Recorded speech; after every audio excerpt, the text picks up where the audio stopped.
Pues vamos con el capítulo 11, el de sistema de lubricación del motor.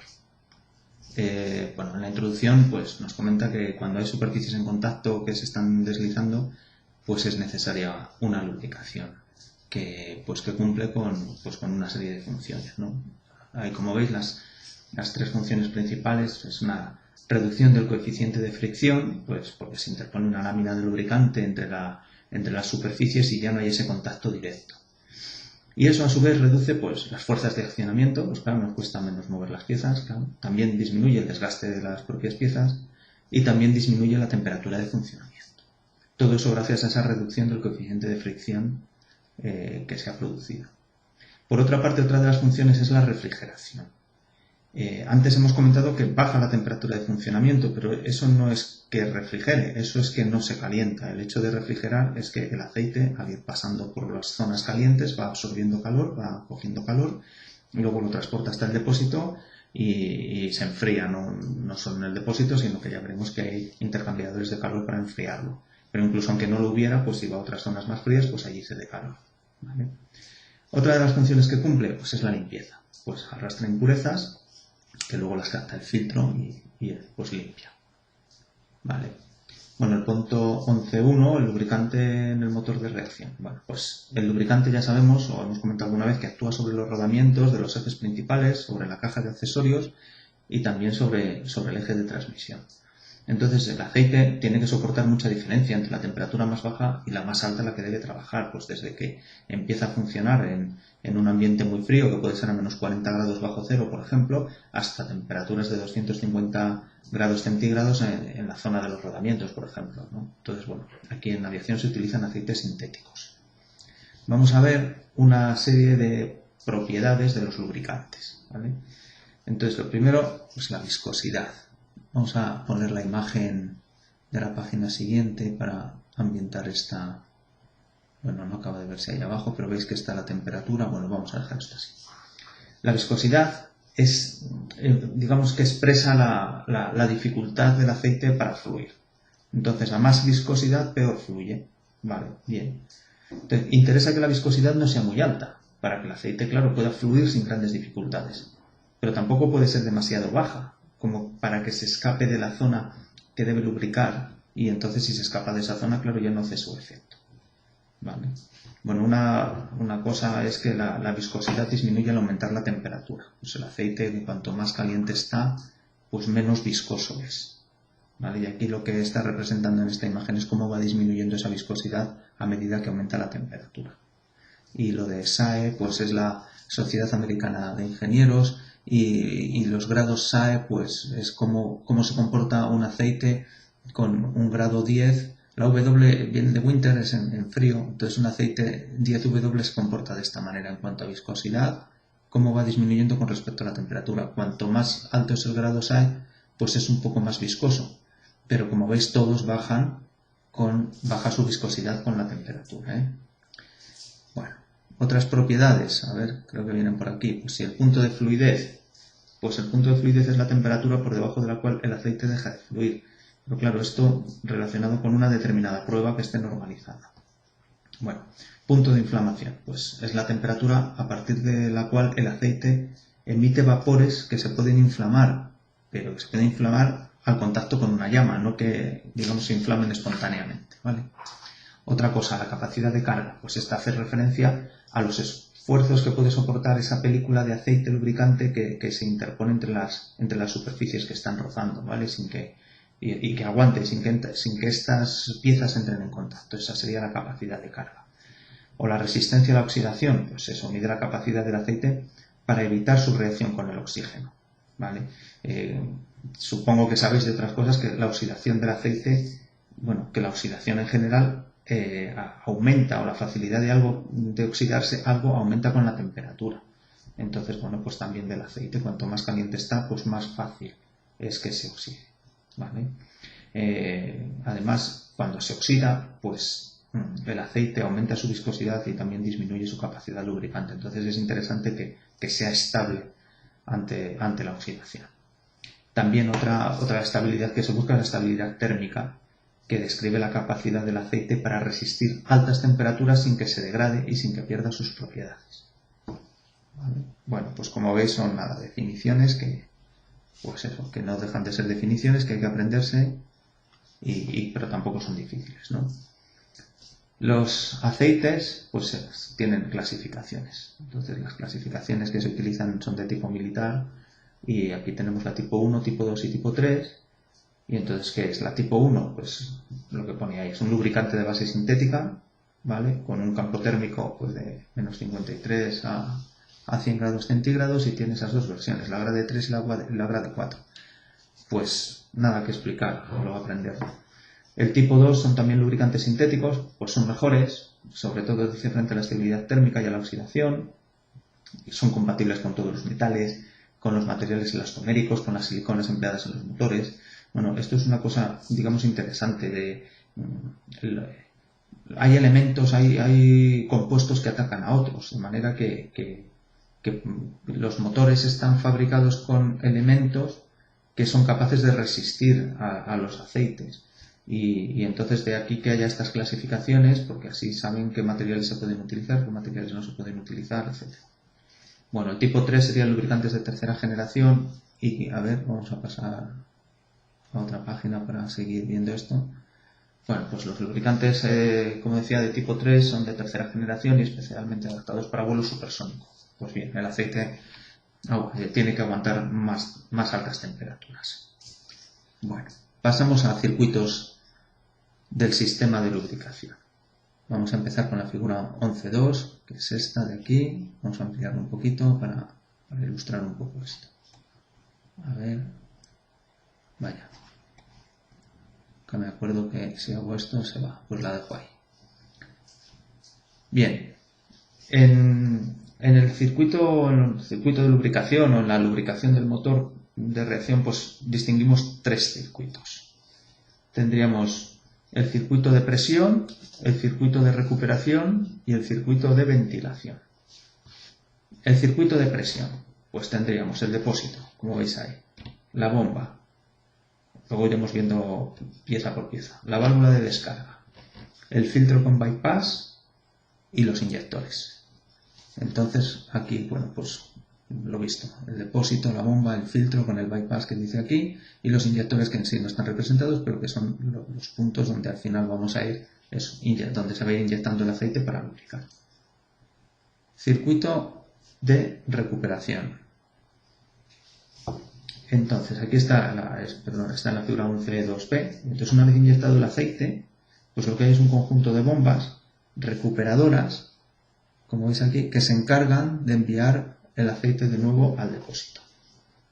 Estas bombas en conjunto tienen mayor capacidad volumétrica que la bomba de presión, para que no se quede aceite en los cárteres y también porque el aceite, digamos que no está puro, sino que tiene burbujas de los impactos que ha sufrido contra los rodamientos y todo el movimiento, pues está lleno de burbujas, entonces tiene más volumen.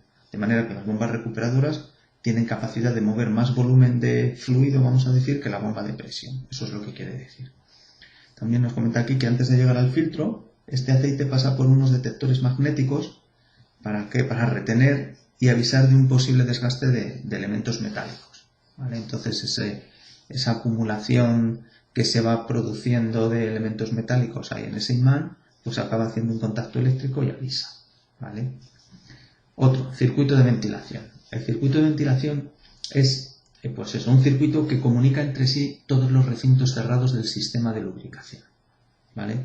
Y también se conecta a la atmósfera, pues para mantener una presión igual en todos estos cárteres y el depósito y demás. Con un detalle, el depósito tiene una ligera sobrepresión. O sea, todos están conectados entre sí, incluido el depósito, pero el depósito tiene una ligera sobrepresión, digamos, para facilitar, para mantener la bomba siempre cebada, la bomba de presión, ¿vale? Para mantenerla ahí siempre alimentada y que no te quedes, pues eso, sin presión de aceite. No sin presión de aceite, la presión, digamos que no es que la de la bomba, pero la impulsa la bomba el aceite. Lo que no te tienes que quedar sin aceite en la bomba. Vamos a ver los componentes del sistema de la aplicación. El punto 11.3. A ver, este era el circuito. Componentes del sistema. Entonces tenemos el depósito de aceite. Vamos a ver a la figura 11.3. Empezamos por la B. Esto no lo podía mover, ¿no? Vamos a quitar esto de aquí. Que veamos un poquito la figura 11.3. Entonces, depósito. El depósito contiene el aceite necesario para la lubricación. Muy bien. Este es un depósito en concreto, en el que se puede ver que tiene un canal de llenado, un rebosadero, el conducto de salida y el de retorno, ¿vale? También, pues por abajo tiene el tapón para vaciado.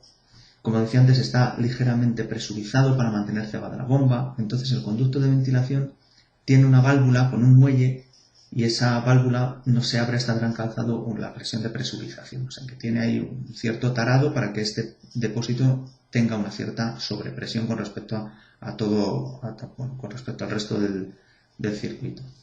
No del aceite en sí, que ese va a mucha presión, sino de las cámaras donde se está haciendo la lubricación, ¿eh?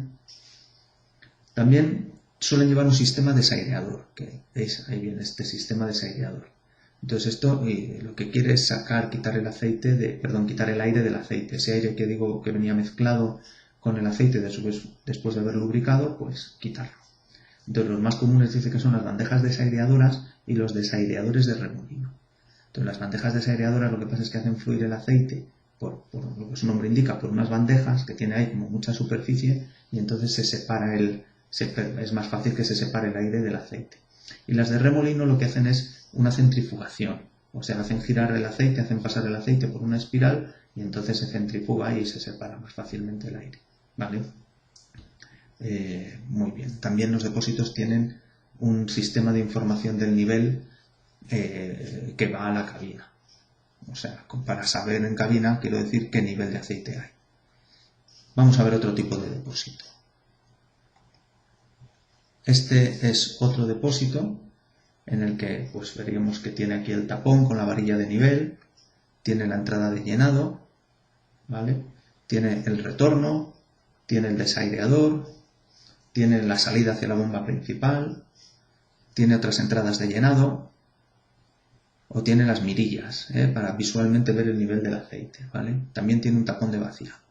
Bueno, pues como veis este es otro tipo de depósito de aceite, ¿vale? A ver, aunque la clasificación de los sistemas de lubricación los vamos a ver prácticamente al final, la verdad es que en función de dónde esté el depósito, nos encontramos que hay sistemas que lo llaman de tanque caliente y de tanque frío. Entonces vamos a ver esto ahora porque, bueno, aunque es un poco meterlo a capón, vamos a verlo así, ¿vale? Entonces, depende del sistema, de si el radiador, el intercambiador de calor, está antes o después del depósito. ¿Antes o después de qué? De la circulación del aceite, ¿vale? Pues nos encontramos tanque frío o tanque caliente. No es difícil y entonces he preferido meterlo aquí, al lado del depósito. De manera que aquí, por ejemplo, tenemos el intercambiador de calor, que como estáis imaginando es un radiador, y el depósito está después. Es decir, en el depósito, aquí están las bombas, aquí están los rodamientos y las inyecciones de aceite, está el circuito recuperador, que va recogiendo todo el aceite y lo va enviando de nuevo al depósito. Bueno, pues aquí tenemos un enfriador, de manera que si enfría antes del depósito, este es un depósito de tanque frío, por decirlo así. Bueno, por decirlo así no, porque la clasificación se llama así. No es que el aceite esté frío, pero está menos caliente. Pero bueno, tanque frío. Mientras que si el intercambiador de calor está después del depósito, ¿vale? Pues el tanque es caliente. Como veis aquí, el flujo o el fluido recuperado, el aceite recuperado, no ha sido enfriado, entonces aquí está almacenado a más temperatura y se enfría después, antes de enviarlo otra vez de nuevo a los inyectores.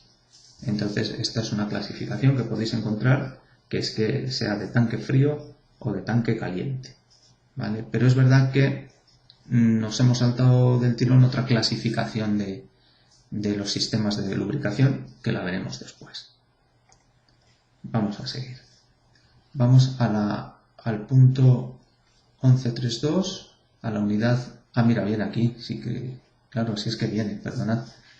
Viene, lo que pasa es que no hemos hablado de clasificación de sistemas de lubricación, pero nos habla de esta clasificación, es cierto. Vale, por eso lo había puesto ahí. Unidad de lubricación.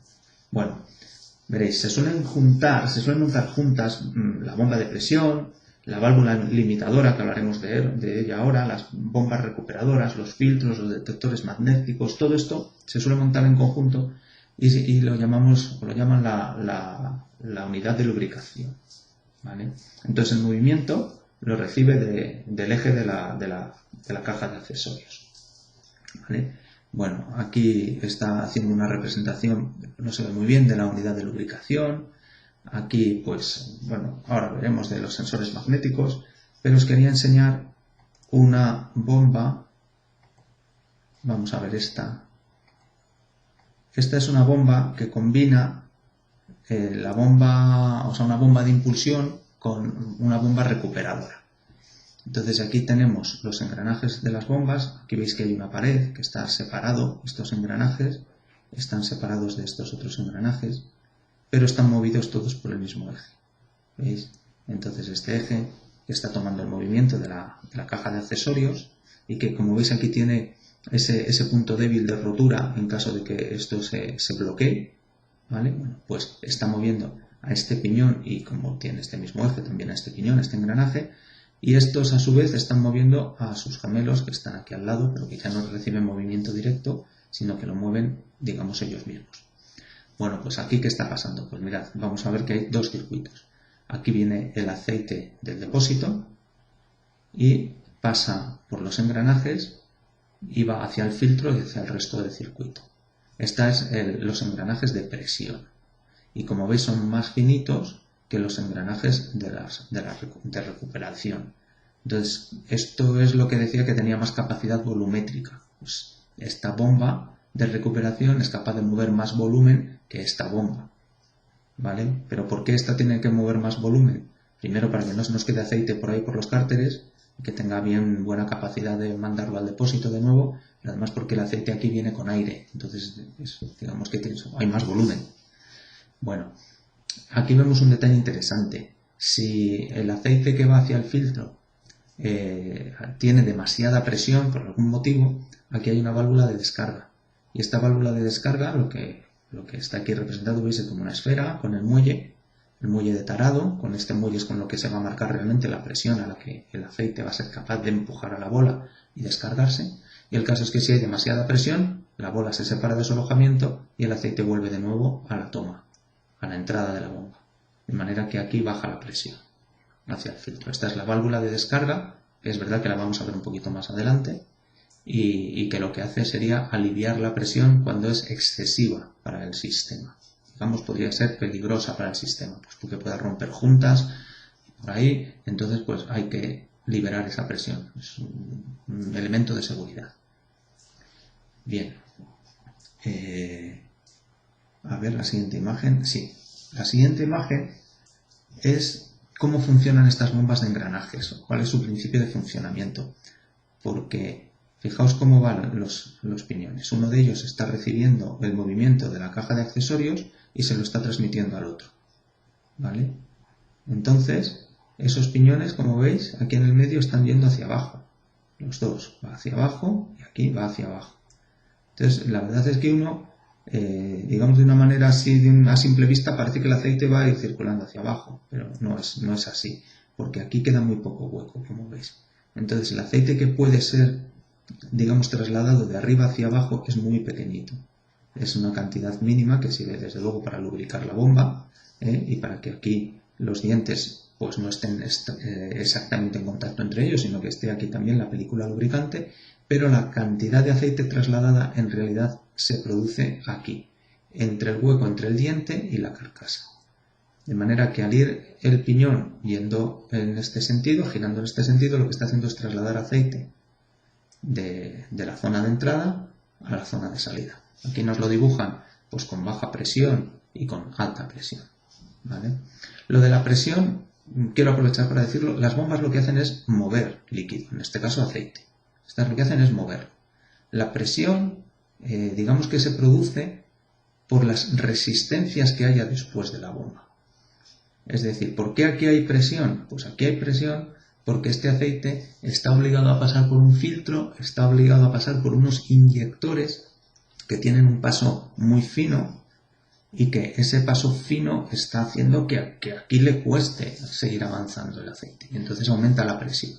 Pero las bombas lo que hacen es mover líquido, en este caso aceite, digo. Eso es lo que hacen las bombas. Bueno, vamos a seguir.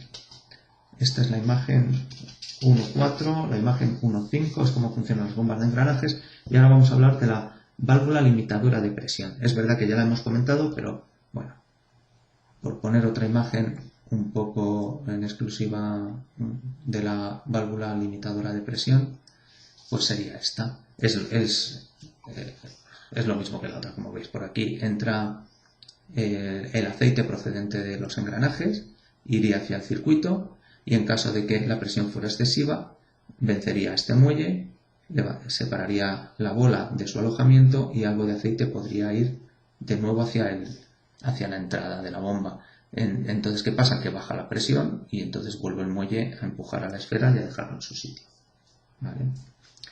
Los filtros los vamos a ver después, es cierto, pero tienen un canal, vamos a comentarlo ahora, que tienen un bypass que permiten que siga la circulación del aceite. Voy a poner la imagen. Este sería un filtro de aceite. Entonces veréis, por aquí entra el aceite, ¿vale? Se filtra y sale de nuevo hacia el circuito filtrado. Pero ¿qué ocurre si este filtro se tapona? Se obturan todos sus poros. Pues que no podría, o sea, digamos que se limitaría bastante la cantidad de aceite que pasaría hacia el sistema, incluso en un momento determinado, pues que no pasará nada. Entonces, para eso está esta válvula de bypass, que lo que hace es muy parecida a la válvula de descarga que acabamos de ver, y desde luego en concepto es exactamente el mismo, y es que aquí hay un muelle con una bola que tapona este canal. Si esto está tan obturado que no deja pasar el aceite, va a aumentar la presión y va a ser capaz de vencer a la bola y el aceite va a pasar por este canal y va a salir directamente sin filtrar. Pero es mejor tener aceite sin filtrar, a ver, voy a hacer bien el camino, es mejor tener aceite sin filtrar en el circuito que no tener aceite. Por eso los filtros llevan esta válvula de bypass. ¿Vale? Es cierto que también lo vamos a ver más adelante, pero también se conectan aquí unos sensores de presión. ¿Vale? Entonces esos sensores de presión lo que van a leer es la presión que hay antes y que hay después del aceite. Perdón, antes y después del filtro. De manera que si hay poca diferencia de presión, quiere decir que el aceite está pasando con cierta facilidad. ¿Vale? Pero si hay mucha diferencia de presión entre la entrada y la salida, quiere decir que al aceite le está costando pasar por el filtro, ¿vale? Hay pérdida de carga y entonces esto significa que el filtro se está obturando. Eso se lleva un indicador a cabina, un aviso de que el filtro está obstruido. ¿Vale? Otra cosa, los detectores magnéticos. Vamos a la figura 11.15, que creo que es esta, correcto. Los detectores magnéticos, aquí lo tenemos. Son unos tapones, ¿veis? Esto se rosca, tiene ahí su junta. Son unos tapones que tienen un imán. Esta zona tienen un imán. Este imán está bañado por el aceite de retorno. ¿Vale? O sea, el aceite de retorno está pasando por toda esta zona. ¿Y qué pasa? Pues eso, que las partículas metálicas magnéticas, claro, que arrastra el aceite, pues se van depositando ahí. Y si hay demasiadas partículas aquí, se cierra un contacto eléctrico y de nuevo se produce un aviso en cabina. Además, esas partículas se pueden analizar espectrográficamente, o sea, se puede saber exactamente qué material es. Y así puedes saber, digamos, qué elemento es el que está produciéndose el desgaste. Si, por ejemplo, los engranajes de la caja de accesorios o si el desgaste se está produciendo en los rodamientos, etc. ¿Vale? Bien, pasamos a otro punto que es el de los filtros. Ya he dicho que hemos comentado algo de los filtros antes. Acabamos de comentar, pero ahora hablando de los filtros propiamente dichos, pues como sabemos el filtrado es vital. ¿Vale? Está claro que hay grandes velocidades de giro, hay pasos muy estrechos y un aceite con impurezas pues causaría desgaste y además taponaría los conductos, o sea, nada, el filtrado es fundamental. Dos tipos de filtros. Tenemos los filtros de fibras, que es papel filtrante que decimos, que lo que hace es retiene, o sea, que lo que hace, quiero decir, que tiene capacidad de retener impurezas muy pequeñas, habla de hasta 15 micras, ¿vale? De hecho, comenta también el libro que a veces no se puede poner filtros, digamos, que filtran tanto, ¿vale? Porque, pues eso, porque el aceite no podría pasar por ahí, ¿vale? Estos filtros hay que cambiarlos, no son reutilizables y bueno, son unos filtros muy comunes. Luego hay otros que son los filtros de mallas metálicas, que es este de la derecha, ¿vale? Entonces, cuando, por ejemplo, no es posible utilizar filtro de papel, pues se emplean estos de malla, ¿vale? No tienen tanto poder filtrante, pero sí que es verdad que se pueden lavar y reutilizar. Ocupan más volumen, es decir, tiene menos superficie filtrante por unidad de volumen. Aquí lo que pasa es que esto, en los filtros de papel, se hacen acordeón, o sea, quiero decir que están plegados en forma de acordeón y tienen mucha superficie filtrante con poco volumen. Y estos no, estos tienen más volumen para conseguir la misma superficie filtrante. Y también, por último, podemos encontrar otros filtros que los llaman filtros de última oportunidad, pues que están colocados justo antes de los inyectores y que lo que pasa es que si ya acaba, digamos, de llegar algo hasta allí, pues hay una malla metálica, podría ser algo parecido a esto, que retiene esas impurezas justo antes de llegar al filtro, ¿vale? Entonces, pues por aquí, esto sería capaz de retener algo que hubiera llegado hasta aquí y que fuera capaz de retener los agujeros pequeños de los inyectores de aceite, ¿no? Entonces, pues estos son los llamados filtros de última oportunidad, ¿vale? Bueno, pasamos a otro elemento que son los intercambiadores de calor. Vamos a la figura 11.7 para hablar de los intercambiadores de calor. Bueno, lo tenemos aquí. Entonces, bueno, pues, ¿qué pasa? Esto, pues que, digamos que el aceite, como hemos visto, cambia su viscosidad con la temperatura. Y si la viscosidad es demasiado alta, mal; si es demasiado baja, también mal. Entonces, para mantener una temperatura dentro de unos rangos óptimos de funcionamiento, tenemos los intercambiadores de calor, ¿vale? Entonces, eso, se utilizan para mantener una temperatura relativamente estable. ¿Dónde se calienta el aceite? Pues al entrar en contacto con los rodamientos, al entrar en contacto con los engranajes de la caja de accesorios, pues el aceite está siendo, aparte de que esa zona ya está caliente, porque hay zonas muy calientes en el motor, pero no solo por eso, sino que además está siendo ahí machacado, aplastado, friccionado, pues todo eso genera calor y entonces el aceite evidentemente se va calentando. Bueno, pues los intercambiadores de calor son unos radiadores que hacen pasar pues dos fluidos, por un lado el aceite y por otro lado otro fluido. ¿Qué otros fluidos podemos pasar? Por ejemplo, el aire.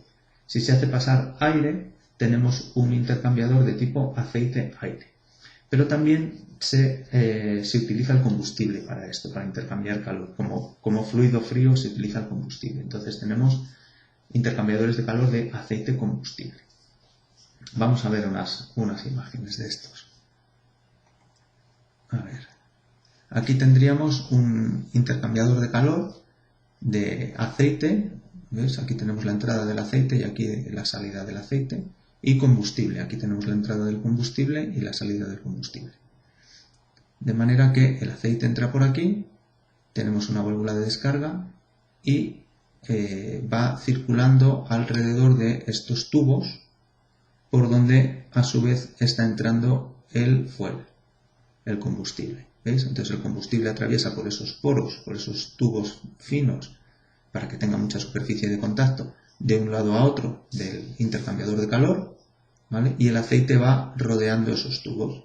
Es nada, pues eso, un radiador, y acaba saliendo, pues eso, por la salida. Fijaos que aquí tiene un termistor, un transmisor de temperatura, que de nuevo también lo vamos a ver justo al final, pero fijaos en esta imagen. Esto es una resistencia eléctrica que cambia su valor con la temperatura. Es una NTC. De manera que con ese cambio de la resistencia en función de la temperatura se puede saber la temperatura a la que está el aceite y eso se envía a la información de cabina. ¿Vale? No sé si merece la pena ampliar un poquito la imagen. Se pierde, claro, se pierde calidad, pero a lo mejor se aprecia un poquito los tubos finos por donde va pasando el fuel de un lado a otro, a la vez que el aceite va rodeando estos tubos y se va enfriando. Se va enfriando y a la vez se va calentando el combustible, que estos son dos ventajas, ¿vale? El combustible, pues digamos que más caliente, se va a quemar en temperatura. de cómo las cámaras tan calientes va a ser diferencia, es malo que un poco caliente y sin embargo que esté muy un problema. Cambian el calor, ¿vale? Bueno, como he comentado, los intercambiadores de calor que nos podemos encontrar pueden ser pues, de aire, aceite, no podemos encontrar de los años. Esta es una válvula de puesto y el aceite no puede no puede fluir por dentro del intercambio. Uno de los motivos que puede ocurrir es que el aceite esté tan frío que si se haya quedado el aceite aquí dentro se ha quedado pues prácticamente hecho una grasa, y entonces al principio del funcionamiento que te pones es que el aceite esté tan frío que se haya quedado el aceite dentro se haya quedado pues prácticamente hecho una grasa, y entonces al principio del funcionamiento la es que con las asas válvula estática en el exactamente por ejemplo por congelado, sino porque no sea necesario refrigerar el aceite en principio está frío y no hace falta refrigerarlo. Aquí tenemos estática, grande, se ve bien. Perdón, si lo coloco, lo dejo. Bueno, aquí dices, cuando el aceite está caliente, la válvula termostática está cerrada y el aceite es forzado a pasar a través del radiador, pues donde cede parte del calor. Pues aquí lo vemos. Entre el aceite, aquí estamos viendo la representación de los tubitos por donde va el fuel, de un lado a otro, y el aceite va pasando a los de los pedazos, si lo coloco, lo dejo poco. Bueno, aquí dices, cuando el aceite está caliente, la válvula termostática está cerrada y el aceite es forzado a pasar a través del radiador. Y el aceite es forzado a pasar a través del radiador, donde cede parte del calor. Pues aquí lo vemos. Entre el aceite, aquí estamos viendo la representación de los tubitos por donde va el fuel. Pues aquí lo vemos. Entre el aceite, aquí estamos viendo la representación de los tubitos por donde va el fuel, de un lado a otro, y el aceite va pasando alrededor de los tubos y sale de nuevo, pues más frío. ¿Vale? La válvula termostática está aquí, y cuando este aceite está demasiado frío y no tiene que refrigerarse, pues estamos en la imagen de abajo. Lo que ocurre es que se contrae y se separa esta válvula de su asiento y el aceite puede pasar directamente a la salida sin haber tenido que refrigerarse. Vale, pues esto es una válvula termostática que lo que hace es puentear el radiador del aceite, el intercambiador de calor, cuando no es necesario refrigerar dicho aceite. ¿Vale? Vamos a otra cosa. Cárteres de rodamientos. Figura 11.8. Vamos a ilustrarlo con la figura 11.8. A ver dónde está. Me he pasado. ¿Dónde está la figura? Ah, vale. Esta de aquí. Figura 11.8. Pues nada, ya hemos comentado o ya sabemos que los cárteres de rodamientos son los alojamientos en los que se encuentran dichos rodamientos y que están ahí aislados de esa corriente de gas que se produce en el motor. En los cárteres de rodamientos nos encontramos el inyector de aceite, los sellos de estanqueidad, que los hemos visto, los conductos de recuperación, que están en la parte baja del cárter, y que las bombas recuperadoras se encargan de aspirar ese aceite mezclado con aire, pero se encargan de sacarlo de ahí, ¿vale? Y luego también están las conexiones con el circuito de ventilación. El circuito de ventilación, acordaos, era aquel que conectaba todas las zonas del circuito para mantener una presión homogénea. Y lo que sí que era verdad es que en el depósito esa presión no es que fuera igual a la de los demás, sino que había una pequeña sobrepresión para mantener cebada la bomba. Pero existe ese canal de ventilación que conecta todas las zonas del sistema de lubricación. Y en esta imagen lo que se ve es una parte del circuito de ventilación del CFM56, que va por dentro del eje principal, el circuito de ventilación. ¿Vale? Entonces, para que entre la menor cantidad de aceite a este circuito de ventilación, lo que pasa es que se ponen estos centrifugadores, que es lo que nos están queriendo enseñar aquí. De manera que estos centrifugadores, que por aquí es por donde entra hacia el circuito de ventilación, pero esto está girando, ¿vale? Y entonces el aceite, por fuerza centrífuga, digamos que sale hacia la periferia, mientras que el aire pues, se mete para adentro y recorre el circuito de ventilación. ¿Vale? Otra cosa, el desaireador centrífugo. Me cuesta decir esta palabra como la quiera decir deprisa. Figura 11.9. Vamos a verlo. Pues un desaireador centrífugo es, digamos, el mismo objetivo, separar el aceite del aire mediante centrifugado, ¿vale? Entonces, el aire del circuito de ventilación, que viene con cierta cantidad de aceite, o sea, a pesar de que hemos intentado que entre la menor cantidad posible de aceite, algo hay, ¿no? Pues entonces hay que tratar de reducir esta cantidad de aire. Este desaireador recoge el aceite y lo envía al circuito de retorno, mientras que el aire se envía a la atmósfera. Entonces, pues veis, aquí está el aire sale por el eje, por el centro, quiero decir, mientras que esto que está girando lo que hace es centrifugar el aceite y se recupera el aceite que se manda pues como la lavadora, que se manda al circuito de recuperación. Lo que estamos haciendo aquí es hacer esto girar mucho, muy deprisa, de manera que las partículas más pesadas, que en este caso son las del aceite, pues se pegan a la periferia y poco a poco van cayendo por gravedad, ¿vale? O sea, se pegan en las paredes aquí y poco a poco por gravedad van cayendo y se mandan al circuito de recuperación.